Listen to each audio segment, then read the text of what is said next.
ছাত্ৰ-ছাত্ৰীসকল আজি প্ৰগতিৰ সোণালী বাট নামৰ পাঠটিৰ পিছৰ অংশটিৰ বিষয়ে আলোচনা কৰিবলৈ লোৱা হৈছে। তোমালোকে সকলোৱে কথাখিনিত মনোযোগ দিবা। ইয়াত কৈছে যে বৰ্তমান বয়ন শিল্পই কুটিৰ শিল্প হিচাপে সমগ্ৰ উত্তৰ পূৰ্বাঞ্চলতে এক উল্লেখযোগ্য স্থান দখল কৰিছে। পূৰ্বতে মহিলাসকলে কেৱল পৰিয়ালৰ চাহিদা পূৰাবলৈহে কাপোৰ বৈছিল। এতিয়া এই শিল্পই সমবায় ভিত্তিত আন্তৰ্জাতিক বজাৰো দখল কৰিছে। ইয়াত বয়ন শিল্পৰ কথা কোৱা হৈছে, কাপোৰৰ কথা কোৱা হৈছে, কাপোৰ বোৱাৰ কথা কোৱা হৈছে। যে বৰ্তমান বয়ন শিল্পই অৰ্থাৎ কাপোৰ বোৱা কটা কৰা যিটো শিল্প তাক বয়ন শিল্প বুলি কোৱা হয়।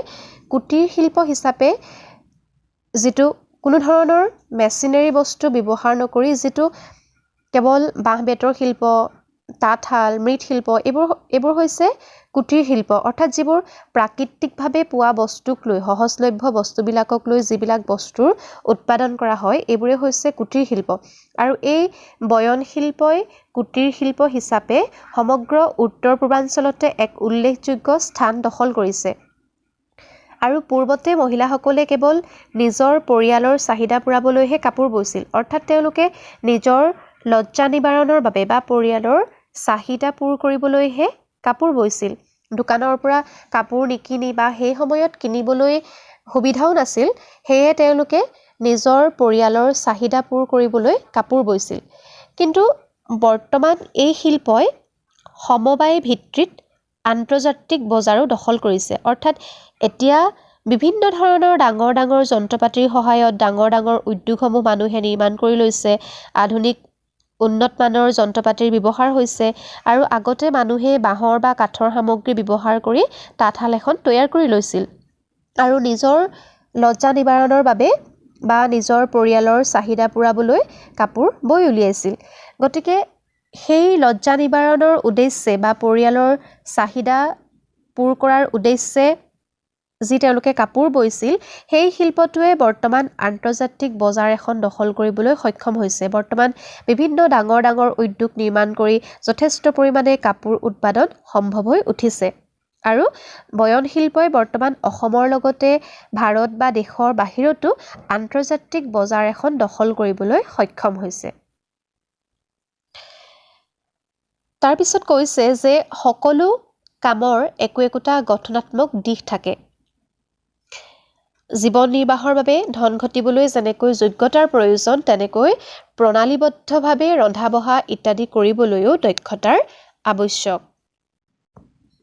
আজিৰ দিনত মানুহক চাকৰি এটা পাবলৈ বা কৰ্মসংস্থাপন এটাৰ খুবেই প্ৰয়োজন। গতিকে আমি চাকৰি পাবলৈ বা কৰ্মসংস্থাপন এটা পাবলৈ আমাক যেনেকৈ যোগ্যতাৰ বা অৰ্হতাৰ প্ৰয়োজন আছে, ঠিক তেনেকৈ আমি ভালদৰে ৰন্ধা বঢ়া কৰিবলৈও আমাক দক্ষতাৰ আৱশ্যক।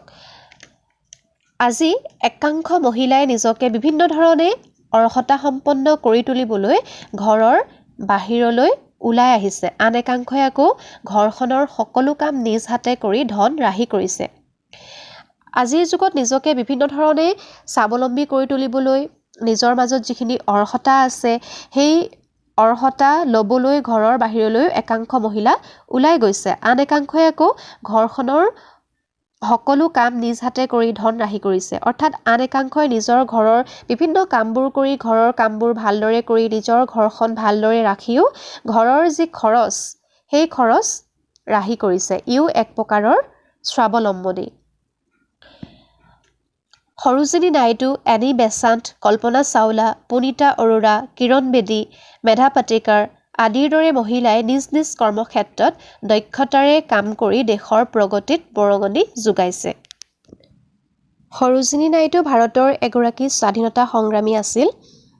তেখেতে অতি সক্ৰিয়ভাৱে ভাৰতৰ স্বাধীনতা আন্দোলনত অংশগ্ৰহণ কৰিছিল। এনি বেচাণ্ট এগৰাকী ব্ৰিটিছ মহিলা আছিল। তেওঁ গোটেই বিশ্বৰ যি দাসত্বত থকা লোকসকল আছিল, যিসকলে স্বাধীনতা পোৱা নাছিল, সেইসকলৰ হকে মাত মাতিছিল। কল্পনা চাওলা, তেওঁৰ কথাটো তোমালোকে সকলোৱে নিশ্চয় জানা। আমাৰ দেশৰে ভাৰতৰে এগৰাকী প্ৰসিদ্ধ বিজ্ঞানী আছিল। পুনিতা অৰোৰা ইণ্ডিয়ান নেভিৰ এক ভাল অফিচাৰ। কিৰণ বেদী ভাৰতৰ প্ৰথম IPS মহিলা। মেধা পাটেকাৰ তেওঁ এগৰাকী খুব সক্ৰিয় নেত্ৰী আছিল, যিয়ে নৰ্মদা বাচাও আন্দোলনত নেতৃত্ব দিছিল। গতিকে এইসকল মহিলাই আমাৰ ভাৰতবৰ্ষৰ বিভিন্ন ক্ষেত্ৰত নেতৃত্ব দি আহিছে আৰু নিজ নিজ কৰ্মক্ষেত্ৰত দক্ষতাৰে কাম কৰি দেশৰ প্ৰগতিত অৰিহণা যোগাইছে। তাৰপিছত কৈছে যে নাৰীক স্বাৱলম্বী কৰি গঢ়ি তুলিবলৈ আৰু তেওঁলোকৰ অন্তৰৰ সুপ্ত প্ৰতিভা বিকশিত কৰিবলৈ নাৰীসকলক লাগিব সামাজিক স্বীকৃতি আৰু সকলোৰে সহযোগিতা। নাৰীসকলক স্বাৱলম্বী কৰি তুলিবলৈ বা নিজেই নিজৰ ওপৰত আত্মনিৰ্ভৰশীল হ'বলৈ তেওঁলোকক সামাজিক স্বীকৃতি আৰু সকলোৰে সহযোগিতা লাগিব। আৰু সেই উদ্দেশ্যে 2001 চনটো আন্তৰ্জাতিক নাৰী সবলীকৰণ আৰু সমমৰ্যাদাৰ বৰ্ষ হিচাপে ঘোষণা কৰা হৈছিল। আৰু ভাৰত চৰকাৰেও নাৰী সবলীকৰণৰ বিভিন্ন আঁচনি হাতত লৈ নাৰীৰ হকে বিশেষভাৱে কাম কৰাৰ কিছুমান প্ৰতিষ্ঠান গঢ়ি তুলিছে। বিভিন্ন ধৰণৰ তেওঁলোকে ভাৰত চৰকাৰে বিভিন্ন ধৰণৰ পদক্ষেপ লৈছে। সেইবোৰৰ ভিতৰত উত্তৰ পূব উন্নয়ন আৰু বিত্তীয় নিগম, কেন্দ্ৰীয় সমাজ কল্যাণ পৰিষদ, ৰাষ্ট্ৰীয় মহিলা আয়োগ আদি প্ৰধান। আৰু এই সংস্থাসমূহে নাৰীৰ শিক্ষা, বৃত্তিমূলক প্ৰশিক্ষণ, আৰ্থসামাজিক উন্নয়নৰ আঁচনি আৰু নাৰীৰ অধিকাৰৰ প্ৰতি চকু ৰাখে। অৰ্থাৎ এই আঁচনিসমূহে নাৰীৰ শিক্ষাৰ ওপৰত গুৰুত্ব দিয়ে। বৃত্তিমূলক প্ৰশিক্ষণ অৰ্থাৎ নাৰীয়ে কেনেকৈ পঢ়া শুনা কৰি বিভিন্ন ধৰণৰ কৌশল শিকি কেনেকৈ স্বাৱলম্বী হ'ব পাৰে তাৰ ওপৰত গুৰুত্ব দিয়ে। অৰ্থনৈতিকভাৱে তেওঁলোকে কেনেকৈ নিজৰ অৱস্থা উন্নত কৰিব পাৰে আৰু নাৰীৰ অধিকাৰৰ ওপৰত এই আঁচনিসমূহে চকু ৰাখে, লক্ষ্য ৰাখে। তেনে এখন আঁচনি বা যোজনা হৈছে ইন্দিৰা মহিলা যোজনা। আৰু ইন্দিৰা মহিলা যোজনাই জিলা আৰু নিম্ন পৰ্যায়ৰ গোটসমূহক শক্তি প্ৰদান কৰি জীৱন্ত কৰি তুলিছে।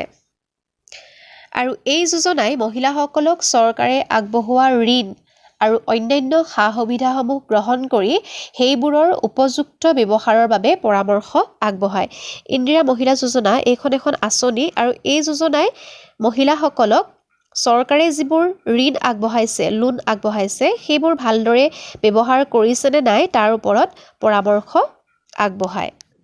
আৰু এনে সুবিধা গ্ৰহণ কৰি অসমৰ চুকে কোণে অনেক আত্মসহায়ক গোটবোৰ গঢ়ি উঠিছে আৰু মহিলাসকলৰ মাজত এক স্বাৱলম্বনৰ অভূতপূৰ্ব জাগৰণৰ সৃষ্টি কৰিছে। অৰ্থাৎ চৰকাৰে মহিলাসকলৰ বাবে যিসমূহ সুবিধা আগবঢ়াইছে সেই সুবিধাসমূহ গ্ৰহণ কৰি অসমৰ ঠায়ে ঠায়ে বা আমাৰ অঞ্চলৰ ওচৰে পাজৰেও এনেধৰণৰ কিছুমান আত্মসহায়ক গোট গঢ়ি উঠিছে আৰু মহিলাসকলে যথেষ্ট পৰিমাণে পূৰ্বতকৈ স্বাৱলম্বী হৈ পৰিছে।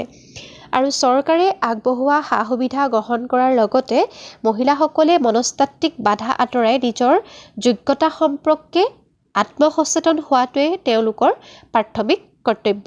অৰ্থাৎ চৰকাৰে মহিলাসকলৰ বাবে যিসমূহ সুবিধা আগবঢ়াইছে সেই সুবিধাসমূহ গ্ৰহণ কৰি তেওঁলোকৰ যিসমূহ বাধা আছে, অৰ্থাৎ পৰিয়ালকেন্দ্ৰিক বা সামাজিক যিসমূহ বাধা আছে সেই বাধাসমূহ আঁতৰাই নিজৰ যোগ্যতা সম্পৰ্কে তেওঁলোক সজাগ হ'ব লাগিব। আৰু এইটোৱেই হৈছে মহিলাসকলৰ বাবে প্ৰথম আৰু প্ৰাথমিক কৰ্তব্য। এইখিনিয়ে আছিল পাঠটিৰ কথাখিনি। তোমালোকে নিশ্চয় বুজিব পাৰিছা। আৰু পাঠটিৰ আগত যি দুটা ভিডিঅ' দিয়া হৈছিলে সেই ভিডিঅ' দুটাৰ কথাখিনিও মনোযোগেৰে শুনিবা।